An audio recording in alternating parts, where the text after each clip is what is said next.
ഇന്ന് ഫോർത്ത് തീമിലേക്ക് കടക്കാം. ഫോർത്ത് തീമിന്റെ name thinkers, beliefs and buildings എന്നുള്ളതാണ്. ഇതിനകത്ത് 600 BC മുതൽ 600 CE വരെയുള്ള കാലഘട്ടത്തെ കുറിച്ചാണ് പ്രതിപാദിക്കുന്നത്. The Buddha and the quest for enlightenment. One of the most influential teacher of the time was Buddha. ഈ കാലഘട്ടത്തിലെ മോസ്റ്റ് ഇൻഫ്ലുവൻഷ്യൽ ആയിട്ടുള്ള ഒരു ടീച്ചർ എന്ന് പറയുന്ന ആരാണ്? ബുദ്ധനാണ്. Over the centuries, his messages spread across the subcontinent and beyond. നൂറ്റാണ്ടുകൾക്ക് ശേഷം എന്ത് ചെയ്തു? അദ്ദേഹത്തിന്റെ മെസ്സേജുകൾ, അദ്ദേഹത്തിന്റെ ടീച്ചിങ്സ് നമ്മുടെ സബ് കോണ്ടിനകത്തും പുറത്തുമായിട്ട് എന്ത് ചെയ്തു? വ്യാപിച്ചു. അപ്പൊ ഏതെല്ലാം പ്രദേശങ്ങളിലേക്കാണ് വ്യാപിച്ചതെന്ന് നോക്കാം. Central Asia, China, Korea, Japan, Sri Lanka, Myanmar, Thailand and Indonesia. ഇത്രയും പ്രദേശങ്ങളിലേക്കാണ് എന്ത് ചെയ്തത്? ബുദ്ധിസം സ്പ്രെഡ് ചെയ്തത്. How do we know about the Buddha's teachings? Yes, these have been reconstructed by carefully editing, translating and analyzing Buddhist texts mentioned earlier. Buddhist ടെക്സ്റ്റുകളെ എന്ത് ചെയ്യുന്നു? Translate ചെയ്യുകയും analyse ചെയ്യുകയും അതുപോലെ തന്നെ അതിനെ എഡിറ്റ് ചെയ്യുകയൊക്കെ ചെയ്ത് ബുദ്ധ തത്വങ്ങൾ ചരിത്രകാരന്മാർ എന്ത് ചെയ്യുന്നു? റീകൺസ്ട്രക്ട് ചെയ്യുന്നു. Historians have also tried to reconstruct the details of his life from hagiographies. എന്താണ് hagiography?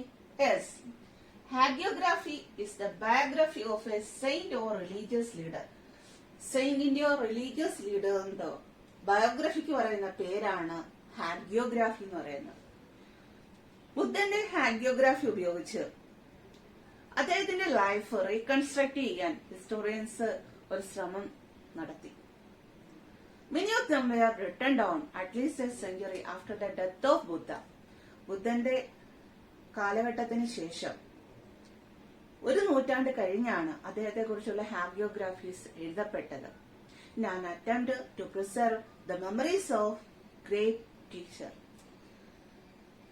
According to these traditions, Siddhartha, as the Buddha was named at birth, was the son of a chief of Shakya clan.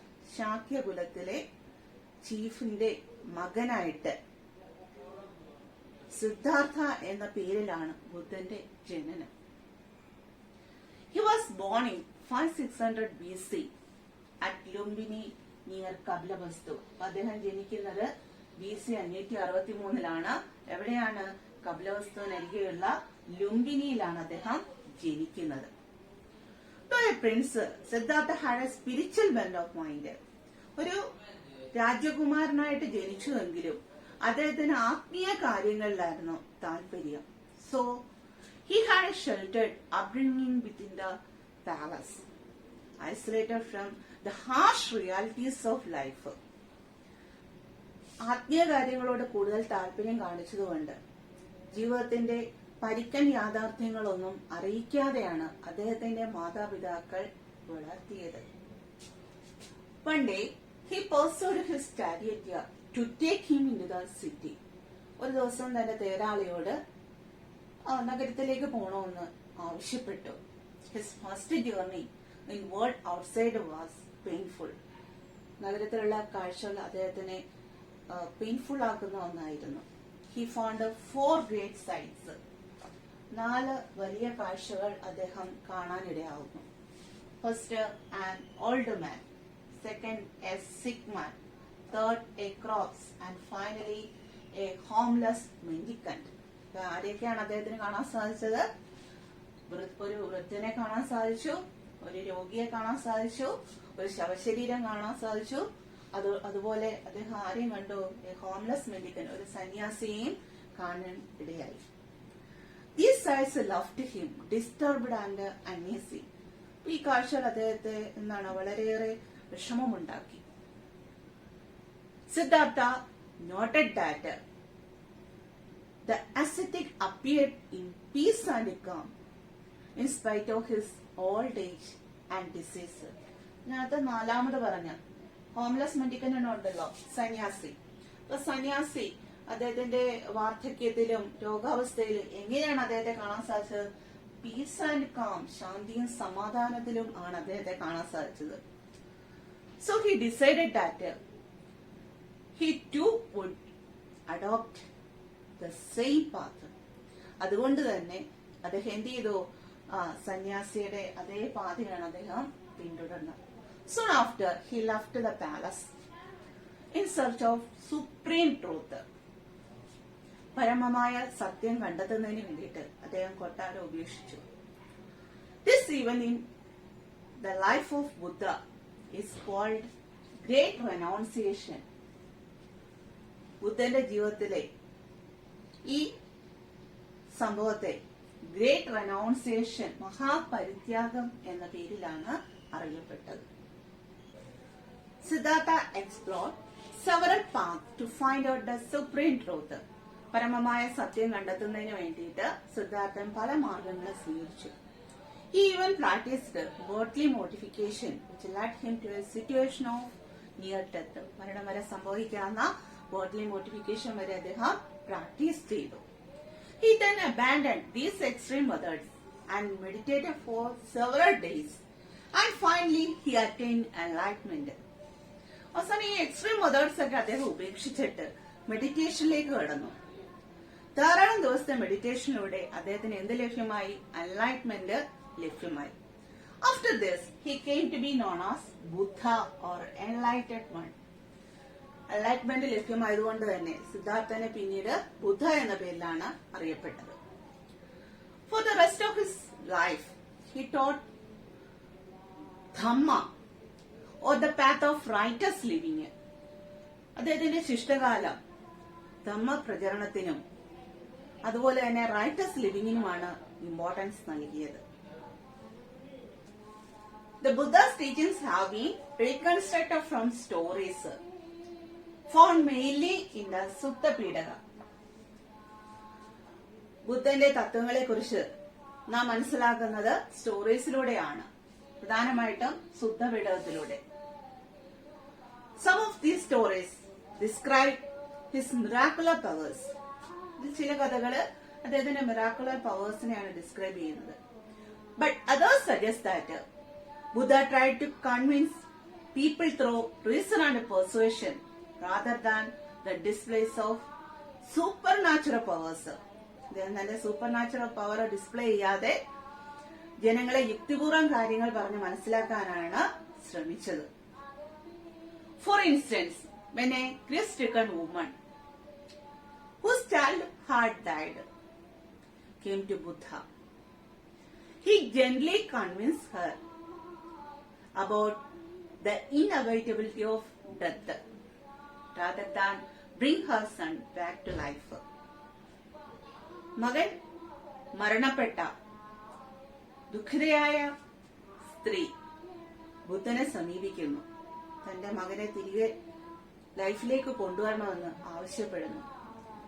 എന്നാൽ ബുദ്ധൻ മരണത്തിന്റെ അനിവാര്യതയെക്കുറിച്ച് ആ സ്ത്രീയെ പറഞ്ഞു ബോധ്യപ്പെടുത്താനാണ് ശ്രമിച്ചത്. These stories were narrated in Pali. പാലി ഭാഷയിലാണ് ഈ കഥകളൊക്കെ എഴുതപ്പെട്ടത്. The language is spoken by ordinary people, so they could be easily understood. According to Buddhist philosophy, the world is transient. World എന്ന് പറയുന്നത് എന്താണ്? ട്രാൻസിയന്റ് ആണ്. അതിന് പറയുന്ന പേര് അനിക്ക എന്ന പേരിലാണ് അറിയപ്പെടുന്നത്. There is nothing permanent. It is also soulless. That means anatta. അപ്പൊ ട്രാൻസിയന്റിന് അനിക്ക എന്നും സോൾലെസ്സിന് അനാട്ട എന്ന പേരിലുമാണ് അറിയപ്പെടുന്നത്. The basic principles of Buddha's teachings was laid down four noble truths and eightfold path. Buddha taught four fundamental truths. It is also known as Arisatya or four noble truths. Four noble truths എന്തൊക്കെയാണെന്ന് നോക്കാം. First, the world is full of sorrows and sufferings. ലോകം എന്ന് പറയുന്നത് ദുഃഖമയമാണ്. This is the cause of sorrows and sufferings. ഇനി ഈ സോറോസിന്റെയും സഫറിങ്സിന്റെയും കാരണക്കാരൻ ആരാണ്? Desire ആണ്, ആഗ്രഹമാണ്. Sorrows and sufferings can be overcome by removing desire. Desire remove ചെയ്യാമെങ്കിൽ നമുക്ക് ഇതിനെ ഓവർകം ചെയ്യാൻ സാധിക്കും. Desire can be removed by the observance of Ashtangamarga. Ashtangamarga observe ചെയ്യുന്നതിലൂടെ, അല്ലെ? അഷ്ടാംഗമാർഗത്തിലൂടെ നമുക്ക് എന്ത് ചെയ്യാൻ സാധിക്കും? ഡിസയറിനെ, ആഗ്രഹങ്ങളെ ഇല്ലാതാക്കാൻ സാധിക്കും. ഏതാണ് അഷ്ടാംഗമാർഗ അല്ലെങ്കിൽ 8 ഫോൾഡ് പാത്ത് എന്താണെന്ന് നോക്കാം. Right speech, right action, right livelihood, right memory, right observation, right determination, right meditation and right exercise. ഇത് ഇത്രയുമാണ് ഏതെന്ന് പറയുന്നത് 8 ഫോൾഡ് പാത്ത് എന്ന് പറയുന്നത്. 8 fold path as it stood between two extremes of luxuries and aestheticism. ആർഭാട ജീവിതത്തിന്റെയും സന്യാസ ജീവിതത്തിന്റെയും ധ്രുവങ്ങൾക്കിടയിലുള്ള ഒരു മധ്യമാർഗമായിട്ടാണ് ബുദ്ധൻ 8 fold പാത്തിനെ കണക്കാക്കുന്നത്. Buddha did not give any importance to God. ബുദ്ധന് ഗോഡിന് വലിയ ഇമ്പോർട്ടൻസ് ഒന്നും നൽകില്ല. കാരണം എന്താണ്? He regarded the social world as a creation of humans. Social world എന്ന് പറയുന്ന ആരുടെ ക്രിയേഷൻ ആണ്? ഹ്യൂമൻസിന്റെ ക്രിയേഷൻ ആണ്, rather than of divine origin. Therefore, he advised the kings and Gahapathis to be humane and ethical. അതുകൊണ്ട് തന്നെ ഗഹപതീസിനോടും രാജാക്കന്മാരോടും ജനങ്ങളോട് ദയാലുക്കളായിട്ടും അതുപോലെ തന്നെ സദാചാരബോധമുള്ളവരുമായിട്ട് പെരുമാറണമെന്നാണ് അദ്ദേഹം അഡ്വൈസ് ചെയ്യുന്നത്. Individual effort was expected to transform social relations. The Buddha also emphasized individual agencies to attain self-realization and nirvana. According to Buddhist tradition, his last words to his followers, "Be lambs unto yourself, as all of you must work out your own deliberation." അദ്ദേഹം തന്റെ അനുയായികളോടുള്ള അവസാന words എന്താണെന്ന് ചോദിച്ചാൽ, ആത്മമുക്തിക്കായിട്ട് നിങ്ങൾ ഓരോരുത്തരും ചെയ്യുന്ന കർമ്മം നിങ്ങളെ തന്നെ പ്രകാശപൂരിതമാക്കുന്നു എന്നാണ് അദ്ദേഹം തന്റെ ഫോളോവേഴ്സിനോട് പറഞ്ഞത്. ബുദ്ധ ഫൗണ്ടഡ് എ സംഘ, ആൻ ഓർഗനൈസേഷൻ ഓഫ് മങ്സ്. മങ്സിന്റെ ഒരു ഓർഗനൈസേഷൻ ബുദ്ധൻ ഫൗണ്ട് ചെയ്ത്. എന്ന് പറയുന്ന പേരെന്താണ്? സംഘ എന്ന പേരിലാണ് അറിയപ്പെടുന്നത്. These monks too became the teachers of Dhamma. ഈ monks എന്ന് പറയുന്നത് ധർമ്മ പ്രചാരകർ ആയിരുന്നു. They led a simple life, possessing only the essential things required for their survival. അവരുടെ അതിജീവനത്തിന് വേണ്ടി എസെൻഷ്യൽ ആയിട്ടുള്ള തിങ്സ് മാത്രം പൊസസ് ചെയ്തുകൊണ്ടുള്ള ഒരു സിമ്പിൾ ലൈഫ് ആയിരുന്നു അവർ നയിച്ചിരുന്നത്. For example, they kept only a bowl to receive food once a day from the laity. അപ്പൊ അവരുടെ കൈവശം എന്ന് മാത്രമേ ഉള്ളൂ, ഒരു ബൗള് മാത്രം. ഇതിനു വേണ്ടിയിട്ടാ? ഫുഡ് റിസീവ് ചെയ്യാനുള്ള ഒറ്റ ബൗള് മാത്രമേ സ്വന്തമായിട്ട് അവരുടെ കൈകളിൽ ഉണ്ടായിരുന്നുള്ളൂ. As they lived on alms, they were known as bhikshus.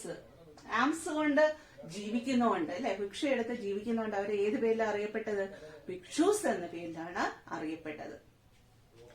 Initially, men were allowed to join the sangha.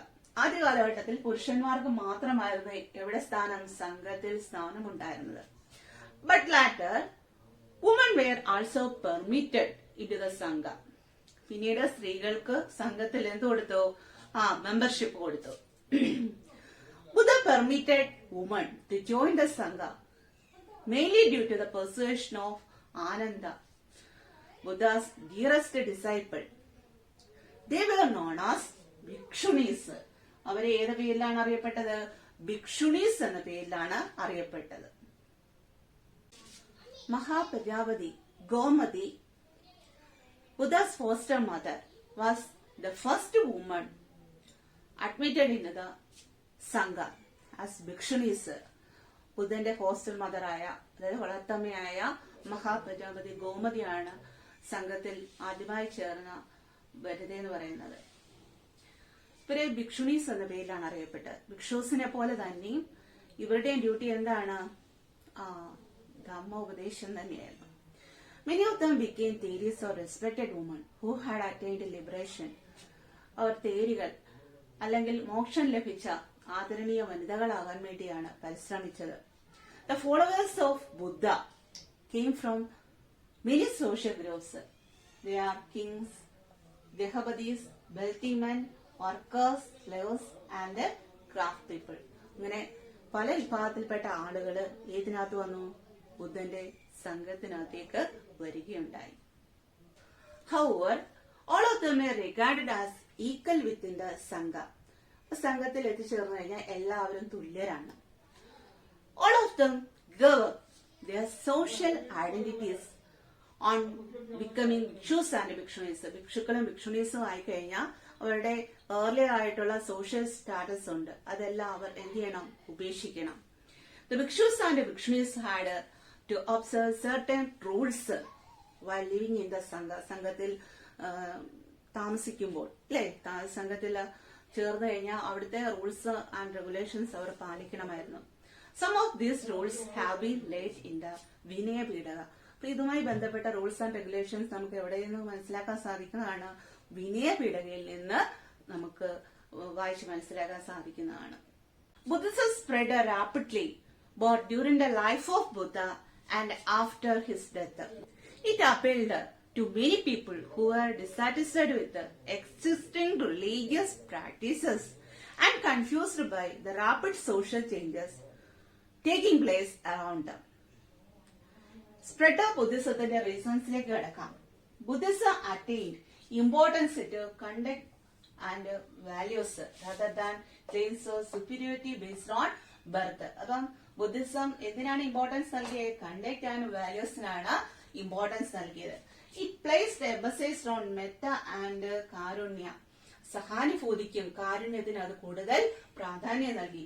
Buddha's teachings were very simple. ബുദ്ധന്റെ ടീച്ചിങ്സ് എന്ന് പറയുന്നത് എങ്ങനെയാണ്? വളരെ സിമ്പിൾ ആയിട്ടുള്ള ഒന്നായിരുന്നു.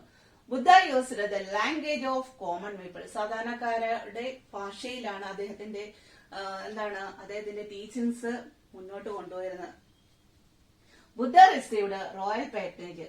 രാജകീയമായിട്ടുള്ള പ്രോത്സാഹനം അവർക്ക് ലഭ്യമാണ്. ഉദാഹരണമായിട്ട് ഹർഷന, കനിഷ്കന, അശോകൻ തുടങ്ങിയ രാജാക്കന്മാരുടെ ഒക്കെ ഒരു സപ്പോർട്ട് ബുദ്ധിസത്തിന് ലഭ്യമായിരുന്നു. ലാസ്റ്റ് പോയിന്റ് എന്താണ്? ദ ആക്ടിവിറ്റീസ് ഓഫ് ബുദ്ധിസ്റ്റ് സംഘ. ബുദ്ധ സംഘത്തിന്റെ പ്രവർത്തനങ്ങളും ബുദ്ധിസം സ്പ്രെഡ് ചെയ്യാനുള്ള മറ്റൊരു കാരണം കൂടി ആയി.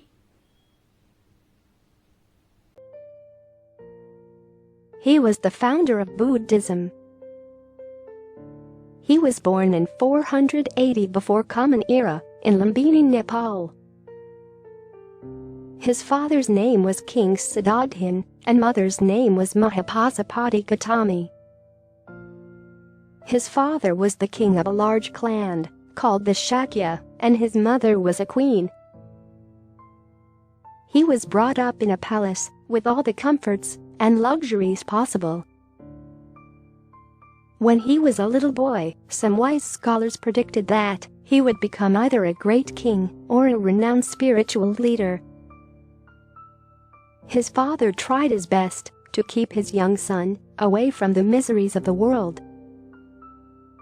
It is said his father had a premonition that Siddhartha would one day renounce the world. When Siddhartha was 16, his father arranged his marriage with a girl of the same age, named Yashadhara. This marriage produced one son, Rahula, who became a novice monk at the age of 7 and spent the rest of his life with his father. At the age of 29, Siddhartha left his palace and family to lead an ascetic life. He thought that living a life of self-denial will provide him with the answers he was looking for. For the next 6 years, he lived a life of extreme austerity, eating very little food and fasting till he became very weak. Over these years, he also gained 5 followers.